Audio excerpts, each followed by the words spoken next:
It takes a village to raise a child. But thanks to biotechnology and medical science, now it also takes DNA of now it also takes DNA of three parents to have one. Let us discuss about the three parent baby and the technology involved. And right now we are discussing because recently कल के दिन UK में UK का first three parent baby born हुआ है.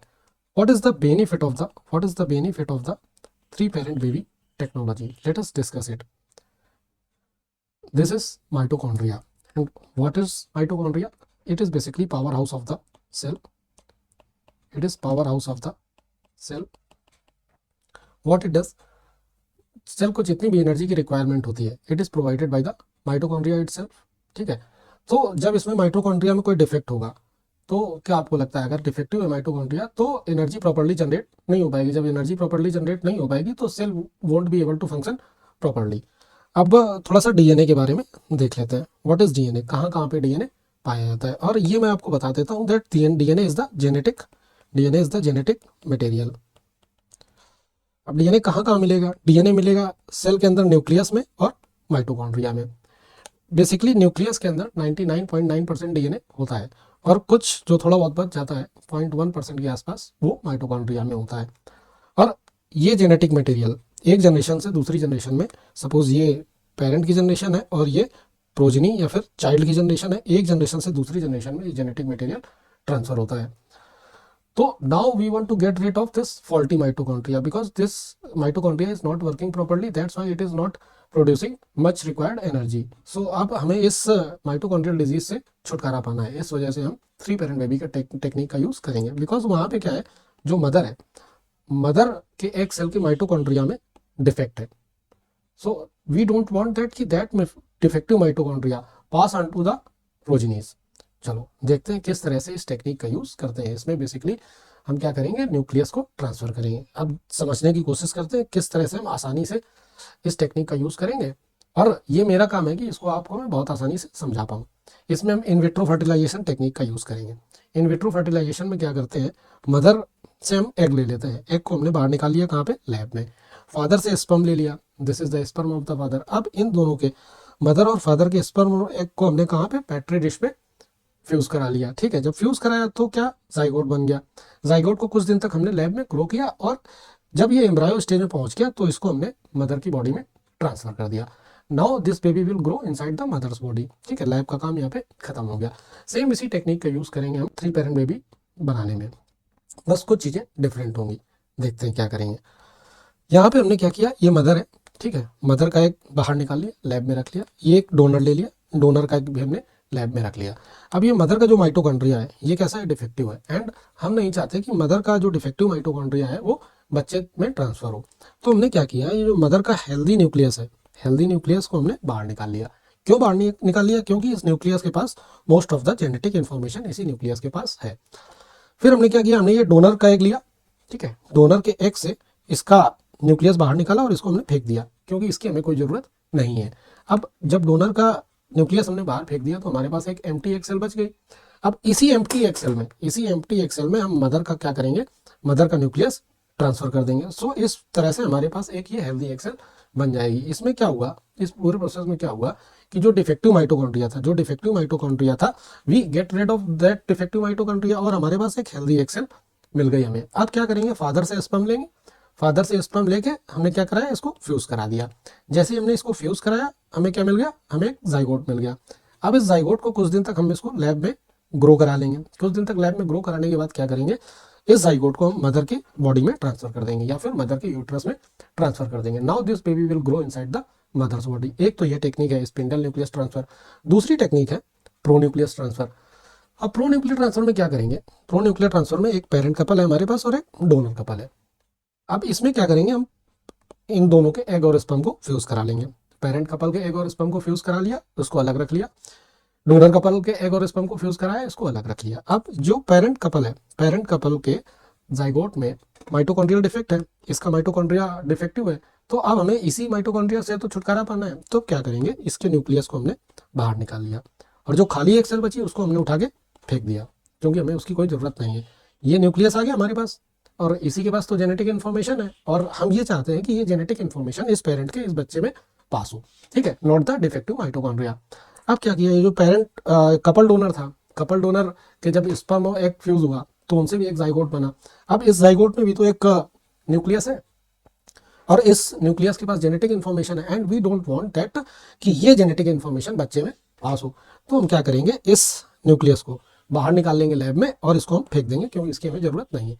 जब हमने इसको बाहर फेंक दिया तो हमारे पास क्या, ये एम्प्टी एक्सेल एम्प्टी जाइगोट बच गया।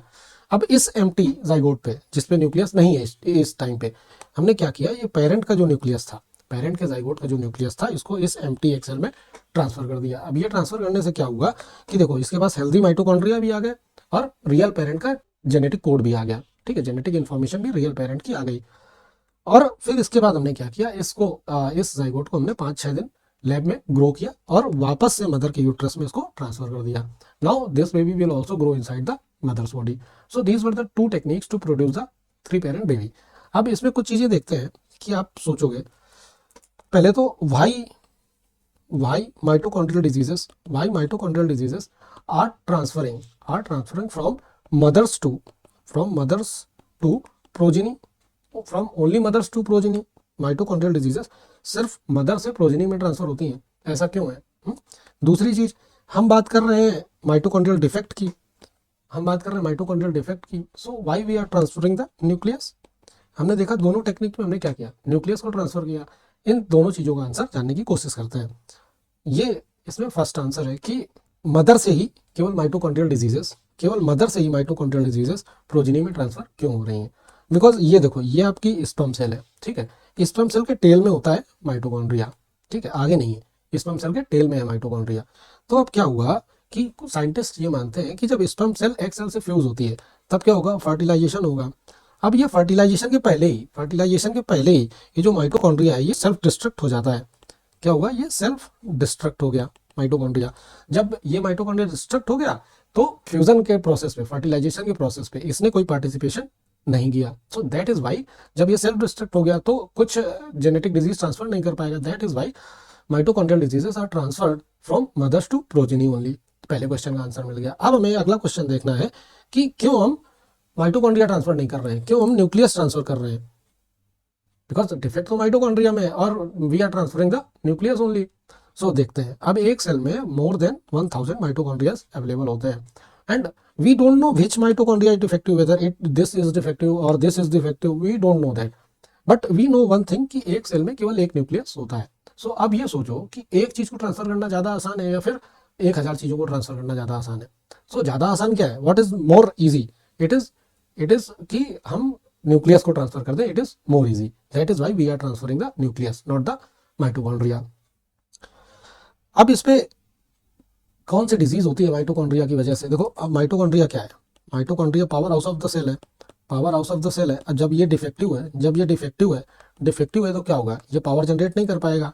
जब पावर जनरेट नहीं कर पाएगा तो सेल प्रॉपर्ली फंक्शन नहीं करेगी। जब सेल प्रॉपर्ली फंक्शन नहीं करेगी तो ऐसी बहुत सारी सेल्स होंगी बॉडी में जो प्रॉपर्ली फंक्शन नहीं कर पाएंगी, तो ये कुछ लेजी टाइप का रहेगा।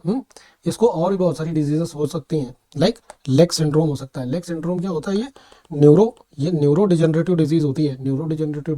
इसमें क्या होता है, इसके मोटर फंक्शन में प्रॉब्लम होती है और ये बहुत लीथल डिजीज होती है। इसमें कई बार 1 से 2 साल में बच्चे की डेथ हो जाती है और कई माइटोकॉन्ड्रियल डिजीज तो इतनी लीथल होती हैं कि जैसे ही बच्चा पैदा होता है 1 दिन के अंदर बच्चे की डेथ हो जाती है। एंड एक्सपर्ट क्या बोलते हैं इसके बारे में, एक्सपर्ट से पहले मैं देखता हूँ कि रिलीजन क्या बोलता है।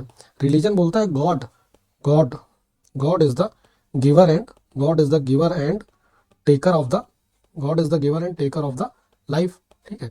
रिलीजन ये बोलता है कि God is the giver and taker of the life and human should not intervene in this process, but in this process human is interfering, because वो क्या कर रहा है, जो एक्स सेल है या फिर जो जाइगोट है उस पर कुछ चेंजेस कर दे रहा है, ठीक है। So here the interference of human is involve.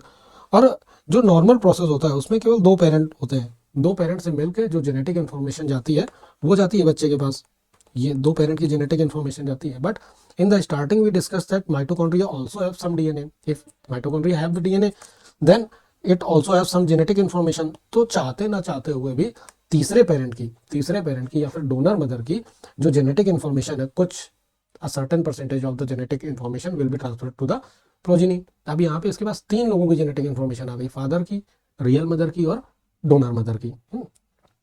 ये एक चीज हो गई। अब देखते हैं कि हमारे पास PYQ किस तरह के हैं, क्या यूपीएससी ने इसमें कभी क्वेश्चन पूछे हैं, देखते हैं। In the context of recent advance in human reproductive technique, pro nuclear transfer is used for। अब प्रो न्यूक्लियर ट्रांसफर क्या था? प्रो न्यूक्लियर ट्रांसफर में हमने पहले जाइगोट बना लिया था, ठीक है, फिर जाइगोट से क्या किया, जाइगोट से न्यूक्लियस बाहर निकाला, और डोनर का जाइगोट था, इससे भी न्यूक्लियस बाहर निकाला। अब ये खाली एक सेल बच गई, इसको हमने ट्रांसफर कर दिया, इसके न्यूक्लियस को, ठीक है, और इसके बाद मदर की बॉडी में ट्रांसफर कर दिया। This is the pronuclear transfer. अब ऑप्शन पढ़ लेते हैं। Fertilisation of in vitro by the donor sperm, ये तो इन विट्रो फर्टिलाइजेशन की टेक्निक है। दूसरा है genetic modification of sperm producing cell, नहीं ये नहीं है। तीसरा है development of stem cells into the functional embryo, इसी तरह से तो डॉली बनाएगी ना, और इसको क्या बोलते हैं? Stem cell technique. डॉली क्या थी? डॉली एक शीप थी, और इस टेक्निक को क्या बोलेंगे? Stem cell technique. और डी ऑप्शन क्या बोलता है? डी बोलता है prevention of mitochondrial diseases in the offspring. तो यही बात, इसीलिए तो हम प्रो न्यूक्लियस ट्रांसफर और स्पिंडल न्यूक्लियस ट्रांसफर का यूज कर रहे हैं। नेक्स्ट क्वेश्चन देखते हैं।